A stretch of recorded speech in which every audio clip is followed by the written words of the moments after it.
কিছুদিন আগে দেখেছি মাদনাগরে রেল লাইনের উপরে মানে রেল লাইনকে শিকল দিয়ে পেঁচিয়ে রাখা হয়েছিল তালাবদ্ধ করে, ঠিক কিনা?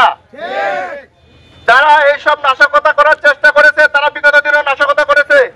যখন জামাত বিএনপি হরতাল ডাকে তখন এই আওয়ামী লীগ রাতের অন্ধকারে গাড়িতে পেট্রোল দিয়ে আগুন ধরিয়ে দিয়ে বলে বিএনপি জামাত করেছে। একই কায়দায় তারা ট্রেনে অগ্নিসংযোগ করেছে এবং জামাত বিএনপির উপরে দোষারোপ করেছে।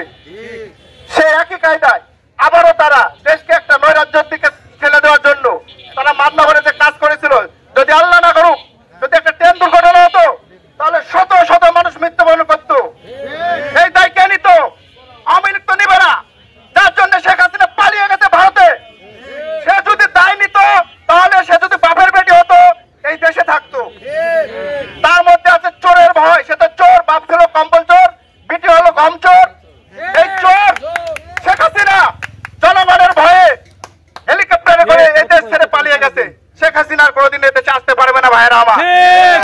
এই যে মিথ্যা খবর দিচ্ছে আমি যে কোনো মুহূর্তে চলে আসতে পারি, কোনোদিনই শেখ হাসিনা আসতে পারবে না। শেখ হাসিনা আসার পথ এদেশে বন্ধ হয়ে গেছে। এখন সময়ের দাবি আওয়ামী লীগের যে রাজনীতি সেটাকে নিষিদ্ধ করুন। আওয়ামী লীগ একটা জঙ্গি সংগঠন।